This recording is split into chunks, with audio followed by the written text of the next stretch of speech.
Pessoal, para a gente encerrar essa parte de fotoquímica, onde fala de transporte de elétrons, parece complicado, né? Muita coisa, muito raciocínio físico, mas não é tão complicado assim, não é tão complexo, eu diria, né? Ainda mais para quem gosta, que nem eu. Então, ó, vamos continuando aqui transporte de elétrons. Eu mostrei a fotofosforilação cíclica e especialmente a fotofosforilação acíclica, que é praticamente a nossa fotoquímica. Então, olhando aqui de novo, agora de um jeito complexo, com os nomes, certo?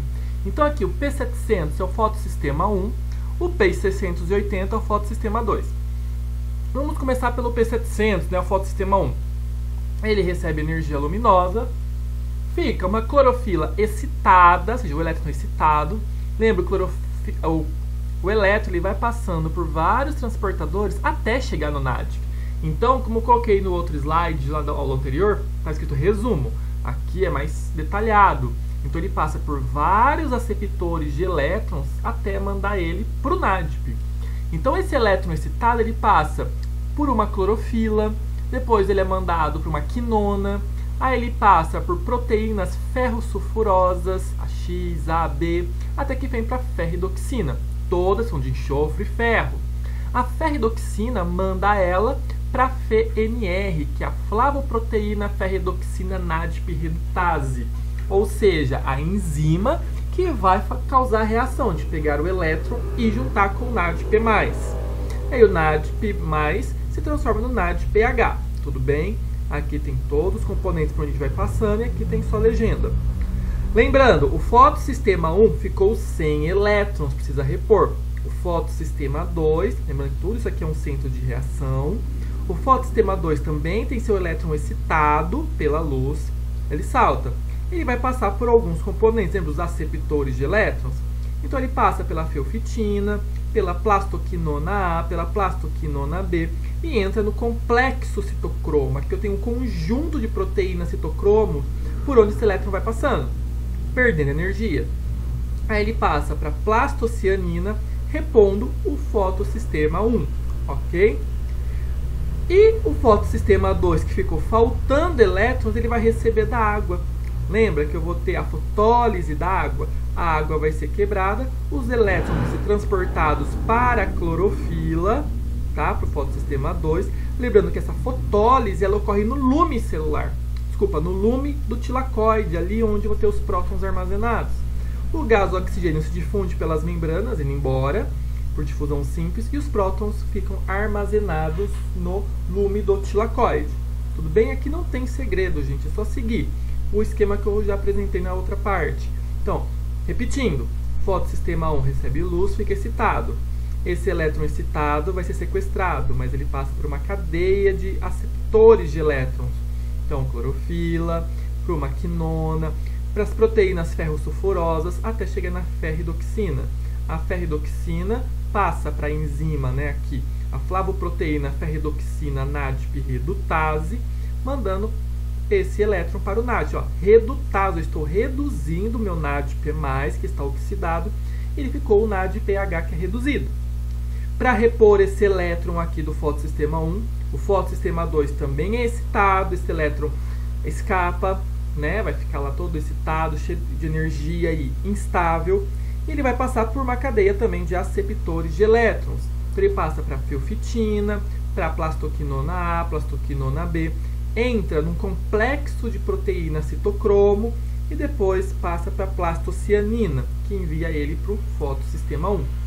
A água é quebrada no lume do tilacoide, liberando O2, os prótons ficam ali acumulados e os elétrons vão repor os fotossistemas 2, ok? Não tem segredo. Indo aqui agora mostrando o desenho em si para vocês, olha o esqueminha. Então, tudo isso aqui é meu centro de reação, né? Lembrando que essa membrana aqui, ó, é a membrana do tilacoide. Então, aqui, ó, fotossistema 2. Olha a água aqui sofrendo oxidação. Tá vendo, ó? Os prótons ficam acumulados aqui no lume, ó. Alta concentração de prótons, o oxigênio vai difundir, o elétron entra aqui. As plastoquinonas, citocromo, plastocianina, que manda para o fotossistema 2. Aqui, ó, ele mostra a ferridoxina, né, a flavona lá redutase, reduzindo NADP+ para NADPH. tá bom?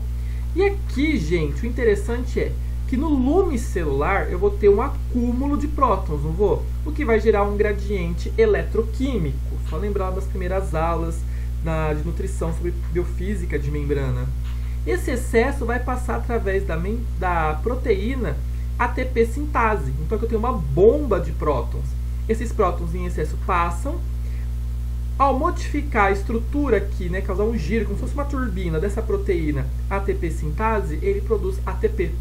Tá bom? Então, tanto o ATP quanto o NADPH serão levados lá para o estroma do cloroplasto, onde eu vou ter as reações de carboxilação, ou seja, a síntese de glicose, onde eu vou ter a interação com o gás carbônico, certo?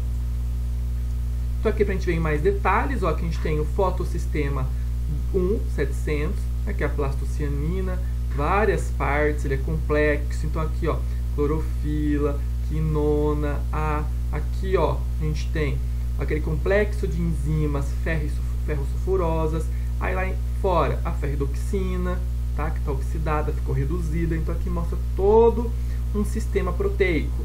E aqui a gente tem a bomba de prótons. Então aqui tem essa parte roxa fixa na membrana do tilacoide e aqui a ATP sintase, também formada por várias estruturas. Esse excesso de prótons que eu tenho no lume vai extrapolar, fazendo com que essa ATP sintase gere ATP, ok? Tem um experimento que confirma essa parte da bomba de prótons, a geração de ATP, que nem sempre ela precisa de luz.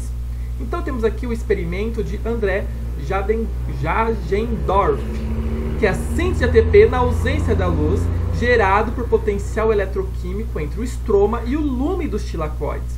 Como que funciona?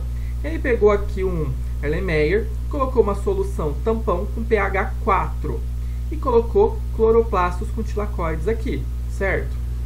Se o pH aqui é 4, vai entrar em equilíbrio, tudo fica 4, ou seja, dentro do cloroplasto, dentro do lume do tilacoide, está tudo pH 4, ok? Aí ele pegou esses tilacoides e transferiu do 4 para pH 8, certo? Solução 8. E adicionou ADP e fosfato nessa solução. Se eu coloquei no pH 8, o meu pH externo é menor do que o interno do tilacoide, do lume. Consequentemente, aquele excesso de prótons do pH mais ácido dentro do tilacoide começa a sair pela bomba de prótons, gerando ATP mesmo no escuro. Tudo bem? Mas aqui ele deu os prótons, ele deu toda a solução, né? Diferente lá da fotoquímica, que a gente precisa da luz quebrando a água. Tem alguns herbicidas que vão agir exclusivamente nesse processo fotoquímico. Então temos o diuron, né, o DCMU, que é o diclorofenildimetilureia, que ele bloqueia o fluxo de elétrons nos aceptores quinona do fotossistema 2. Então no fotossistema 2, que eu tenho a quinona, ele impede que o elétron continue, então mata a planta por falta de fotossíntese. Temos o paraquat, que ele vai captar elétrons do fotossistema 1, tá? Ele vai competir ali com o NADP e vai pegar esses elétrons e vai reagir com o O2. Com isso ele vai formar o superóxido, né? O O2 negativo, que vai atacar os lipídios, podendo destruir as membranas plasmáticas.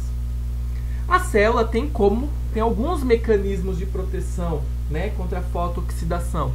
Então, por exemplo, ó, luz intensa, tá? Ó, parte dessa luz que chegou desse fóton vai ser usada na fotossíntese. Esse excesso, eu vou ter uma primeira linha de defesa, que é converter esse excesso de energia em calor. Então a planta, ela pode gerar calor e consequentemente perde água por transpiração. Porém, aquele outro excesso que sobrou, ele pode produzir, ó, fotoprodutos tóxicos, como clorofila no estado triplete, superóxido, oxigênio singleto, peróxido de hidrogênio, radical hidroxila, que são os famosos radicais livres, né, os ROS, espécies reativas de oxigênio. Eles podem destruir o fotossistema 2, certo? Eles vão oxidar a proteína D1, que ela pode ser reparada ou sintetizada novamente, mas se eu tiver em excesso vai destruindo a D1, o que pode causar fotoinibição da célula, tá bom? E aqui nós temos como alguns pigmentos acessórios se convertem, vão se transformando para proteger a célula. Então, com baixa luz, eu vou ter a violaxantina. Estou aumentando a concentração de luz, ou seja, a intensidade luminosa, a quantidade de fótons, a quantidade de energia que está chegando, ela vai ser convertida aqui em ateraxantina e até a zeaxantina. Tudo para absorver o máximo de luz possível e não causar problemas de fotooxidação na célula. Ou seja, todo um mecanismo aí perfeito de proteção. Então a gente vê que a planta, a célula, a alga, o cloroplasto não é uma coisa tão simples. São complexos, fazem reações que mantêm a vida no planeta, tá? E também pode se proteger do excesso de luz. Então, pessoal, essa primeira parte a gente estudou a fotoquímica. Próxima parte vem das reações de carboxilação, que aí vem mais bioquímica do que biofísica. Não esquece de dar o like no vídeo. Bons estudos, pessoal. Até a próxima aula. Tchau.